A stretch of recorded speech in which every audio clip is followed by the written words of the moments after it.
joke. Yep. That's why I always clarify. So, all right. Oh, hey, we're live. How about that? Hello, everybody, and welcome back to another episode of Talking 1265. Norm pulling a fast one on me. Today is Tuesday, October 6th. This is episode 91. I, of course, am your host, JC, here with the one, the only, literally my only other co-host tonight, Norm. Gentle guy. Dude. Gentle dude. And it's not pulling a fast one because that's what I do every week. I hit record on Audacity and then start broadcast. Yeah, the thing is, I wasn't paying attention. You didn't hear the dink in your ear? Nope. No dinks in my ear. That might be a show title.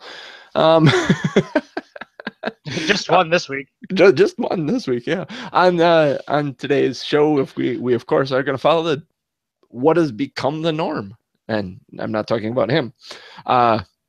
We'll review the San Francisco game, which the Packers did splendidly. We'll preview the St. Louis Rams game, a game that I do have some concerns about. We will pick our winners for that game. Norm will have a bold prediction, and we will get the flock out of here. So let's kick this thing off. Packers go into San Francisco and win 17-3. What do you think? Ooh. I was really nervous in the first half when Kaepernick came out running that option and torched the Packers. I think he had most of his option yards in the first half. He had, 45 overall or something like that? Rushing, Kaepernick had 57 along with 12. He had probably 40 to 45 of that on about 4 runs in the first half. And why they got away from that when it was so successful, I don't know. Yeah. If Coach was here, he could tell us. But I'm happy they got away from it because everything else he did was a complete dumpster fire and didn't amount to more than 150 yards for the entire game, other than his 45 running or 50 running. Yep. So he had Colin Kaepernick. We held him to 13 of 25, 160 yards, an interception, and a QBR. This is ESPN's QBR of 20.1. Yeah. That's 100's perfect on that scale, guys. So it's very telling that he only threw how many passes? 20? 25 total. 25 total passes. So that means probably about 35 passing plays.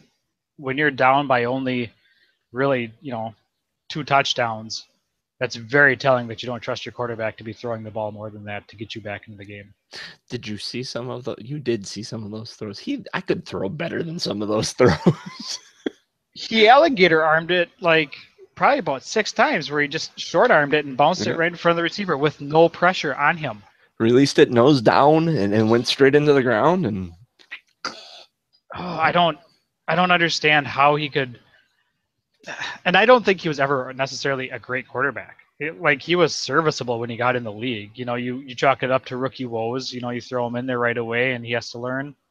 He has to grow. I don't see him growing and learning. It's the Warren Moon could actually kind of throw, but the Randall Cunningham, the Michael Vick, the Michael Vick is a throwing genius compared to him. Well, it's just these quarterbacks that can run. That can get outside the pocket, that can hurt you that way, that lead their team in rushing. It's the Tim Tebow thing. I mean, you can do all that, but can you throw? And kinda, maybe. And we're not. No, not so much. No. Completing 13 passes is those are Tebow numbers. In fact, Tebow as a starter probably connected on more passes than that. Yeah, he was one completion away from being under 50%. It's not going to cut it in the NFL. Sorry. Well, it's not going to cut it in college. Sorry. Yeah, sorry, Colin. So. Sorry, not so sorry. Yeah. Sorry, but not sorry. On the reverse side of things, Aaron Rodgers went 22 for 32, 224 yards and a touchdown with a QBR of 80.6. Exactly. We look at that line and go, All right. I suppose we'll take it if we have to. Hey, put the W on the board, and that's all. No, I'm not complaining at all about his numbers. It was the offense had a rough game. I think they had a couple of drops. The offensive line wasn't spectacular. He had to do a lot of running. He had to buy himself a lot of time. He looked like Aaron Rodgers, though. No interceptions. No interceptions. That's no turnovers. That was a big key on the day. Aaron did have 3 rushes for 33 yards. So, I mean, average of 11 yards a rush. That's just basically, yep, my time's out in the pocket. I'm going. Yeah, and he had one that went for like, what was it, 22 yards or 23 yards or something? His big run. 17 yards. Okay, that's close. Where he cut up the middle. Yep. He took too many hits though. He made me nervous on some of his runs where he doesn't drop. He doesn't slide. He kind of goes for that extra 2 yards, and sometimes it's needed. Sometimes it's calculated. I mean, he's no Randall Cobb when it comes to missing a hit. So we talked about it a little bit there. On the receiving side of things, James Jones leads all receivers, 5 receptions, 98 yards. No touchdown this week for James Jones. A spectacular catch, though. Yeah, a long of 38. So he had 6 targets. He caught 5 balls. That, yeah, sounds good to me. He's going to be the first one to 1,000 for sure. The touchdown, the lone receiving touchdown, went to Richard Rodgers, who had 5 catches for 45 yards and a long of 12, again on 6 targets. So he only missed 1 ball that was thrown his way too. So that's really something that's kind of rings true and really nice. Really nice of Aaron to pick those moments because he won't deliver a ball a lot of times that isn't going to get caught. So no, he's usually pretty on the money. And I've really been enjoying watching him play the past couple of weeks. Richard Rodgers, the other Rodgers. The other Rodgers, yes. We have the Rodgers to Rodgers. I think we mentioned it last week. He just really, over the offseason, just bloomed. He blossomed. He's turned into a pretty little flower. Aww.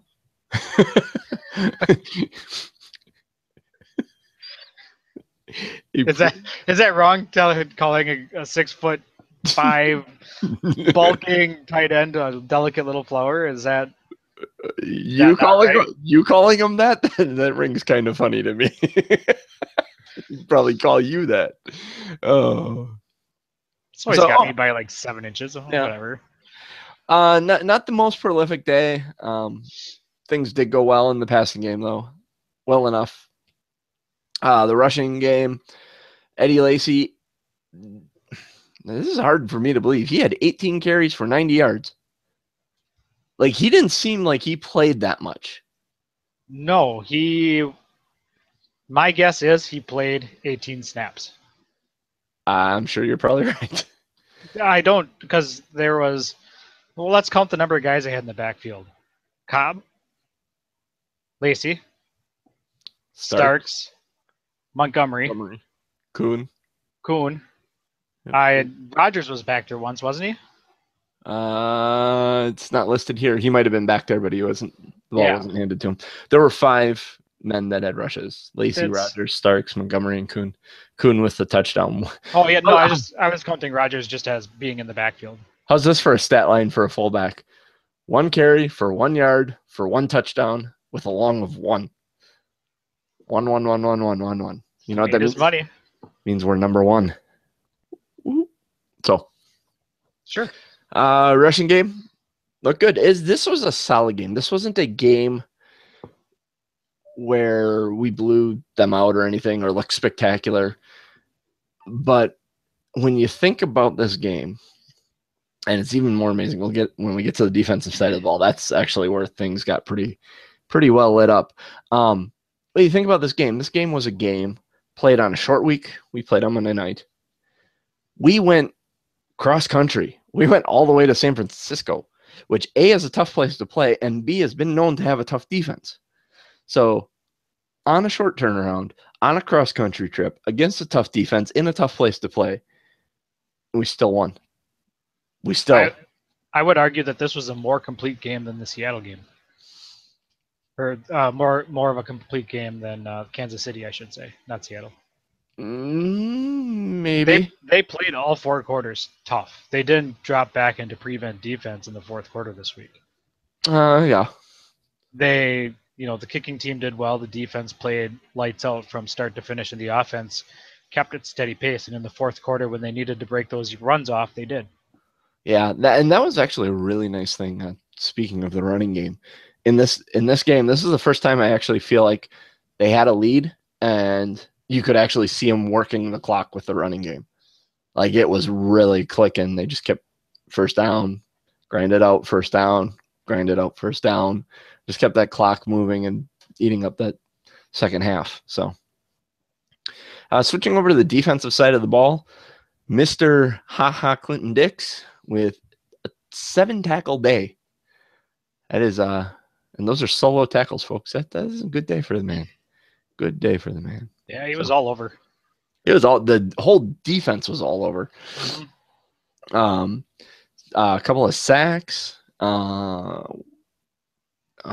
are the sacks? Oh, they aren't even on here. What the chuck? J-Ron Elliott had a sack. Clay Matthews had a couple. Who was the other one? Mike Neal had one. Dayton Jones, I think, had one. Or was that not Dayton Jones? That might have been.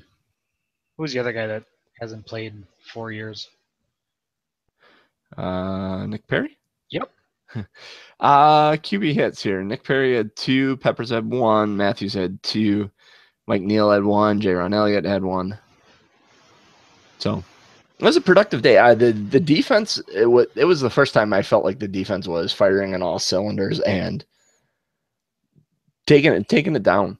I mean, just taking the other team down. Only giving up 3 points the entire day. There was never a spot in this, and I mean, part of that's contributed to Colin Kaepernick. That there was never really a spot in this one where I felt, oh crap, here they go. I mean, we never lost the lead once we had it, and it's one of those kind of nothing to jump up and down about, but nothing to get real grr about. So. No, they were in control the entire game. They took control early. Yeah, there was a couple hiccups in the first half, but they never backed down, and they never really gave up.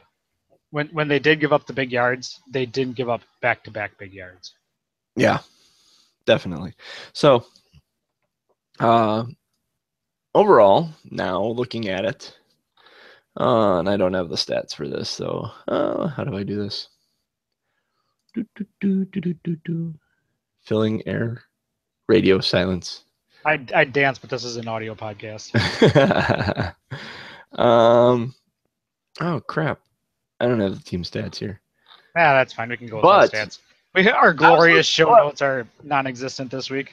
I was listening to the radio this morning. Both our offense and our defense are top 10 in the NFL right now. It's been a while. As it stands. So, yeah, it's been a long while since both of them have been up there. And I imagine as the season goes on, some of that right now is from teams hitting cupcakes, which arguably you could say, if you look at the standings right now, we've hit all the cupcakes. Mm. Well, I mean, you look at Seattle's 2-2. And yeah, but whether they're 2-2 or not, they were the Super Bowl losers last year. Yeah. The Bears, you could argue, but that's always a division game, and that's always tough, no matter who you play in the division. Yeah. Kansas City's always tough. The fact that it was here took some of the sting out of it. If it was down in Kansas City, it would have been much, much tougher game. So, But right now, as it sits, Green Bay Packers in the top 10 in offense and in the top 10 in defense. I think they're 10 and 8, honestly, is what I believe it is. 10th ranked offense and 8th ranked defense. So, and it's like the 3rd ranked run defense in the league right now. Which is shocking considering how horrible they were for a couple of years in a row there.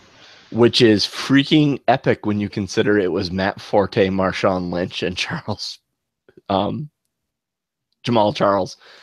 Yeah, I mean, in all honesty, they should have had 150 yards, against the Packers defense, which is what, those guys typically do against a team. yeah. So, sitting pretty right now. 4-0, top of the North. The North, which looks like actually kind of sick right now. It's a sickly looking standings. We got the Green Bay at the Green Bay. Oh, good Lord. Should talk more like a human being and less like a talent show talent pageant show contestant. Are you having a stroke? Are you okay? I feel like I need to call 911 or something. No, I'm good. I need to spit it out. No, but the 4-0 Green Bay Packers up top in the NFC North. The next closest team being the Minnesota Vikings at 2-2. So we have a 2-game lead already. And Chicago Bears and Detroit Lions. Chicago at 1-3 and Detroit at 0-4. Kind of what we said early on, except we thought the Bears would be at the bottom, but they aren't out of the cellar by much. The fact that Detroit's 0-4 is quite surprising, honestly. Yeah, they've been playing pretty tough the past couple of years. The fact that they're going back to the old Lion way is kind of surprising, especially since they have Calvin Johnson and Golden Tate. They should be way better in the passing category, I guess you could say. And honestly, their differential right now is -30. Their point differential, and the Bears is -47 or 50. Oh my God, -57. So you could theoretically argue that the Bears are worse than the Detroit Lions, even though the record doesn't necessarily show it. The Packers currently sitting at +42, which seems Midland. Arizona Cardinals are at +75. That's holy cow. Bengals are at +44. So most of the winning teams. The Indianapolis Colts at 2-2, leading the AFC South, are at -21. Oh, how does that happen? The fact that they're leading their division at 2-2. I was looking at that today, actually, when I was looking at the NFC. Here's a preview for you. My bold prediction. Looking at the NFC teams, that division is on.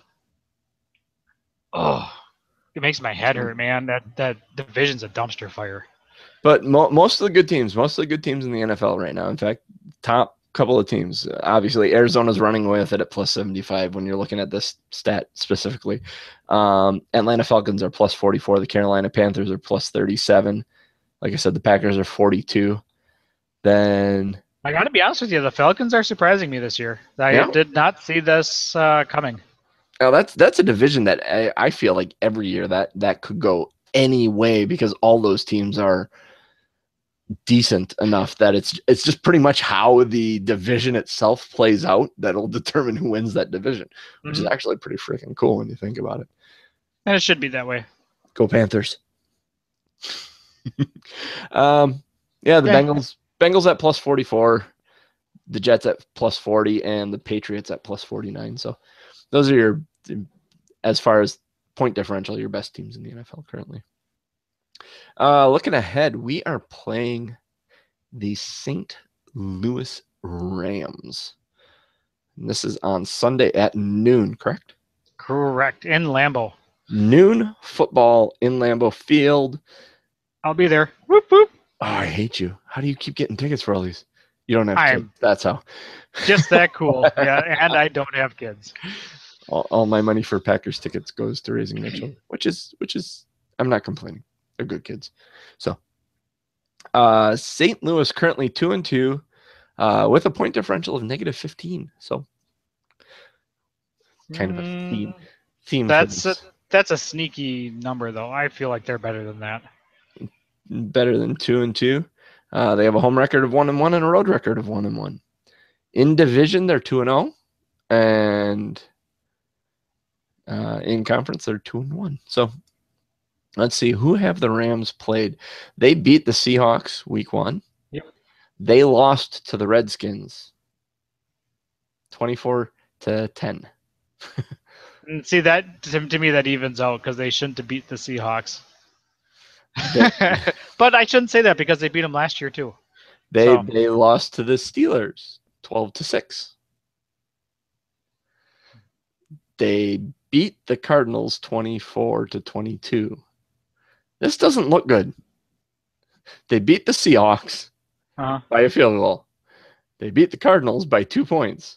Mm-hmm. The two teams that they should have whooped up on, they lost to. Is this going to be a sleeper game? God, I hope McCarthy's got something dialed up for this, because this could. No, I don't think it's a sleeper. I think it's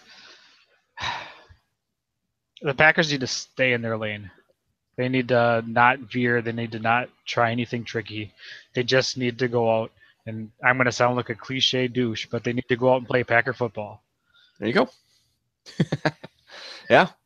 Yeah, and you actually go out and do that. Exert your game plan on the opposing team. Being in Green Bay, that's going to be a plus for us, of course. Aaron pumping up how much he wants home field to matter again. And it's been 11 or 12 games now that we haven't lost in Lambeau. One of those two. True. We haven't lost in Lambeau in a while, at least a season. So it's going to be hard. They're a dome team. They're coming up here. It's going to be 60 degrees. Oh, man. It's going to be glorious. Oh, it is going to be glorious. I love Sunday afternoon football. I don't see it being a trap game just because it is a home game, and it's not one of those, like, St. Louis isn't a Detroit. They're not a Jacksonville where you kind of look past them. Yeah.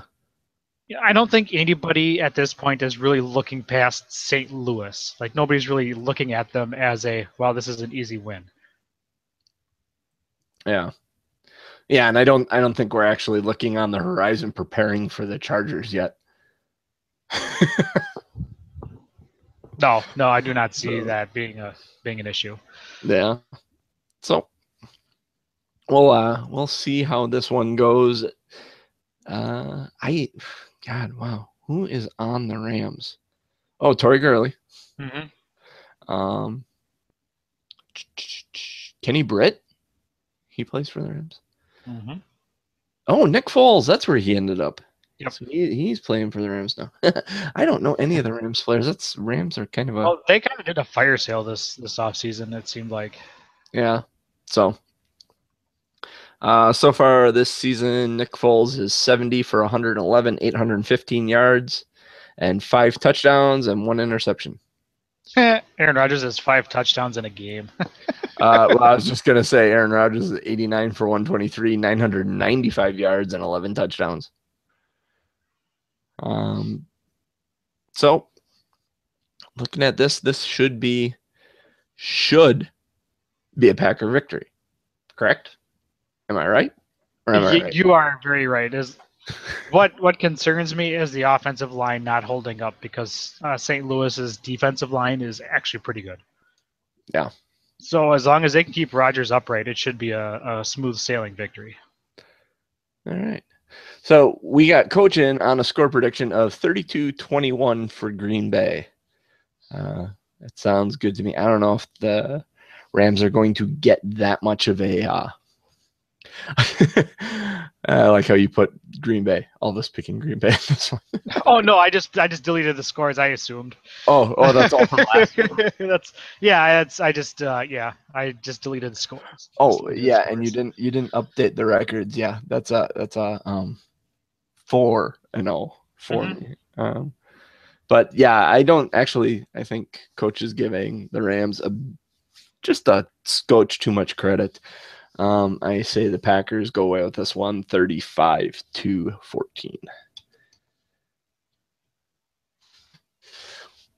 I think we need to give Rick St. Louis. Because he hasn't gotten us a prediction. He hasn't responded. Honestly, thinking about it, he's not like that. I'm a bit concerned. So we'll see. We'll see how that goes. Yeah, he's fine. He's a big boy. Yeah, I'm sure. Yeah, if it were important, he'd let us know. Mm-hmm. I am sure. Or honestly, if it's important, he's not going to let us know until it's time for us to know. That's correct. All right. I'm kind of leaning kind of like a mix between you and Coach. I think St. Louis has enough firepower to get them 21 points, but I think the Packers offense is going to get them 42. So I'm going to go 42-21. 42-21 Green Bay. Mm-hmm. And Rick will give them whatever, St. Louis. See, I was leaning your way, JC, but I automatically give the Packers a touchdown lead for a home game. Okay. That sounds good. Looking at this, we're through one quarter of the season. The Pack is 4-0. You had them going 12-4.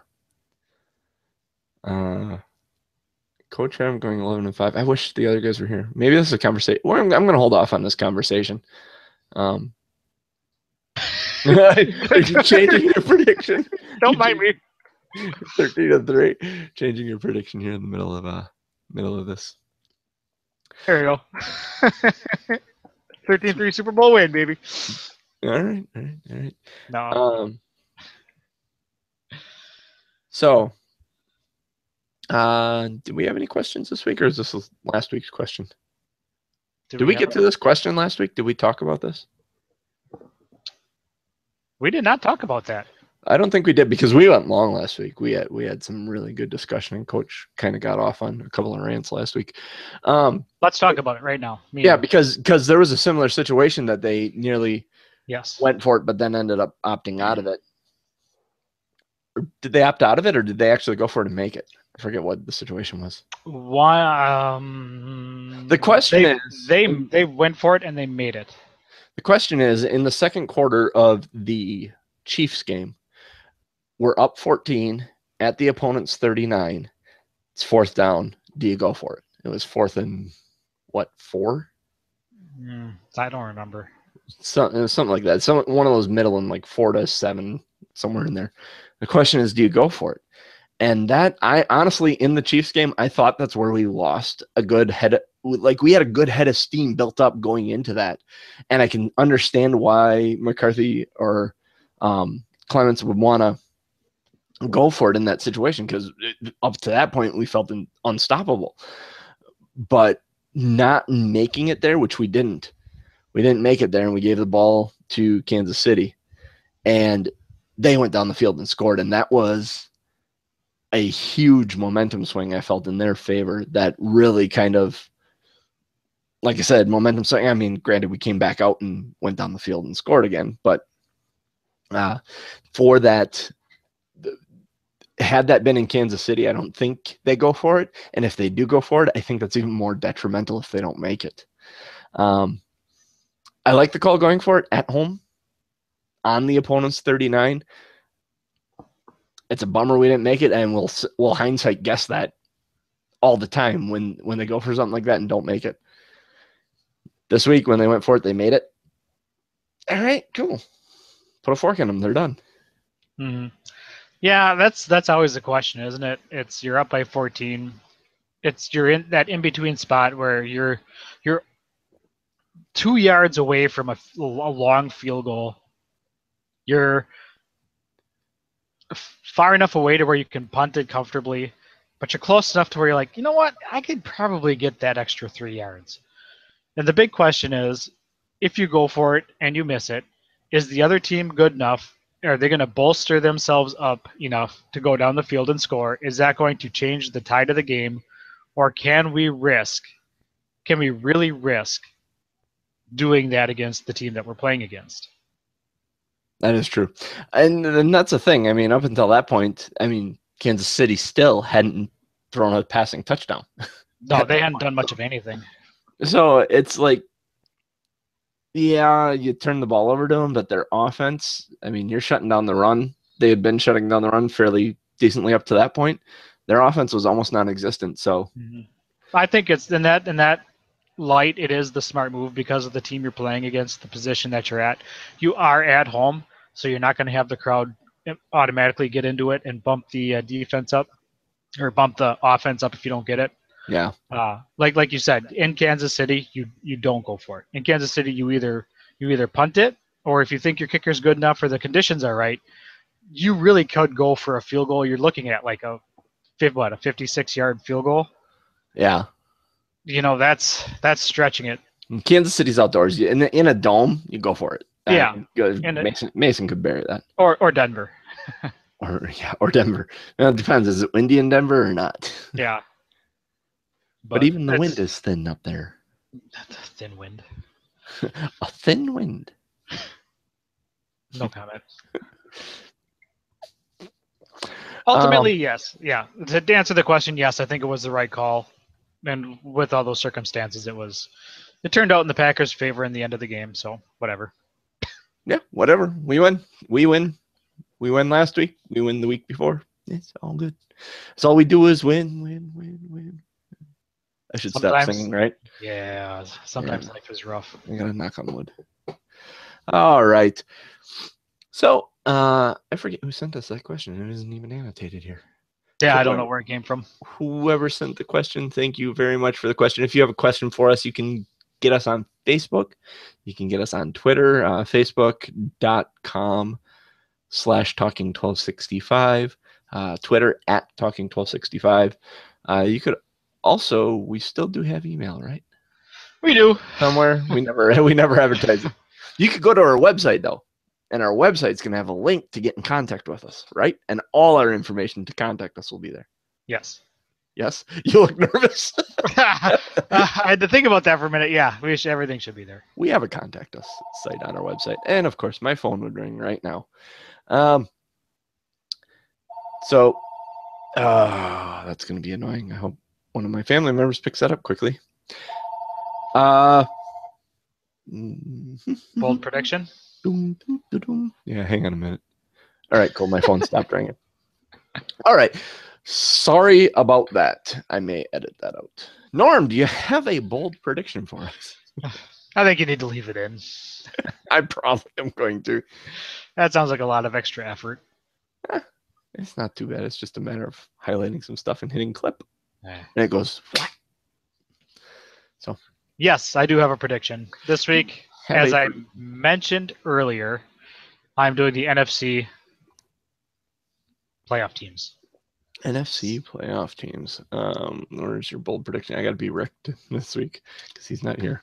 NFC, and I don't type nearly as fast as he does. I was gonna say I can fill in for Coach, but I know nothing about football, so. So basically, you're gonna make your prediction and put your forehead in your hands and chuckle softly to yourself after you make your prediction. Yep. I'll throw my head back and go, "Oh, Norm!" Norm. We're gonna have words. Oh yeah, yeah. Yeah. Sit and argue with yourself for 5 minutes. It'd be funny. All right, hit me with them, Norm. All right, NFC playoff teams. Starting with the East, I have the Redskins. Redskins. Really, the Redskins? Uh-huh. All right. Coming out of the West, I have the Rams. Rams. I like the Rams pick. Redskins. Yeah, I suppose the Redskins is a good pick. I think the Eagles are going to give them a bit of a run. Cowboys are kind of out of that race without Romo. Cowboys are out of it. I don't think they're going to have enough steam to catch up, and the Eagles are just a complete. You know what's going to happen? Crash bus. What's going to happen is the Giants are going to look mediocre and then peel off like 6 wins at the end of the year and take that division. God, I hate those. That's what's going to happen. And then they're going to freaking do great in the playoffs. I hope not. Because that's what they do. Because that's what they do. I'm not a bitter Packer fan at all about that. No, not at all. Only been at the receiving end of that twice. All right, next team. Speaking of teams that benefit from that, the Packers. Packers, yeah. They did that once. Coming from the South, would you like to hazard a guess? The Carolina Panthers. That is correct. Yay! Sorry, I totally jinxed your team. You probably did. They're going to go 0-0 for the rest of the season. Yep, I think that happened last year too. Wild card teams. Wild card number 1 is the Cardinals. Ooh, really? That, you know, now that I think about that, thinking yes, you took the Rams in the West. That is bold. At least you still have the Cardinals in there. Wild card number 2. Would you like to guess? Vikings? That is correct. Holy crap! You must have looked at my notes. No, you don't have notes. You don't pay it. You don't do notes. I have them right here on the other side of my screen. Oh, snap. You actually have notes today. Cool. Yeah. So, again, to review, out of the East, it's the Redskins. The West, it's the Rams. North, it's the Packers. South, it's the Panthers. Cardinals and Vikings are your wild card teams. That is Norm's NFC playoff teams. And what do you got to beat? You got to beat 3.5 points? No, 5. 5 is my goal. 5 is your high. So in the first 3 seasons, you had 5 points. So, and these are tough ones because we actually kind of hold you to, because this is one prediction. Yeah. We hold you to the majority of these. I think if you nailed like 5 of them, I think we might give you a point. I think last year I had both divisions pretty well set. I think you gave them to me because I had switched the wild card and the division leaders. Did we give you a half a point maybe? Something like that. Yeah, I don't remember. But you got to beat 5 this year. So I'm can confident. Do it. You can do it all night long. So kind of confident. So kind of. So yeah, kind of confident. That's going to do it, folks. Norm's bold prediction always brings us to a close. If you want to get in contact with us, like I said before, all our information is at talking1265.com. Our shows, articles written by all 4 of us. We've all had turns writing articles at times. Coach and Rick more than, well, you too. I don't write very much. I'm better at talking, and my writing tends to be more fun, happy, feely, good type stuff instead of breaking down numbers and plays and stuff like that. Have you read my articles? Some of them, I suppose, yeah. Mine are definitely not technical. You're kind of like me in that sense. So if you want the flowery stuff, read me and Norm. If you want the crunchy stuff, read Rick and Coach. You can listen to us on iTunes, Stitcher. You can stream us on TuneIn Radio or anywhere else that you find a podcast. Or the front page of our website. We have the Stitcher Radio widget right on the front page of our website. Oh my God, I almost gave the wrong website. That website is talking1265.com, folks. Talking1265.com. Yeah, and one last thing, if you do listen to us on iTunes or Stitcher or TuneIn Radio or anywhere that you can put a review in or a like in, that's like moss, isn't it? Lichen? Isn't that a werewolf? It could be a werewolf too. So anywhere where mossy werewolf. Anywhere where you find mossy werewolves, gives us a thumbs up, okay? That'll do it for the show. We will see you guys next week. Hopefully everyone will be here and hopefully all's good with Rick. So until then, we'll see you there. God, man, tonight was rough. I blame the mossy werewolf. Peace. Yep.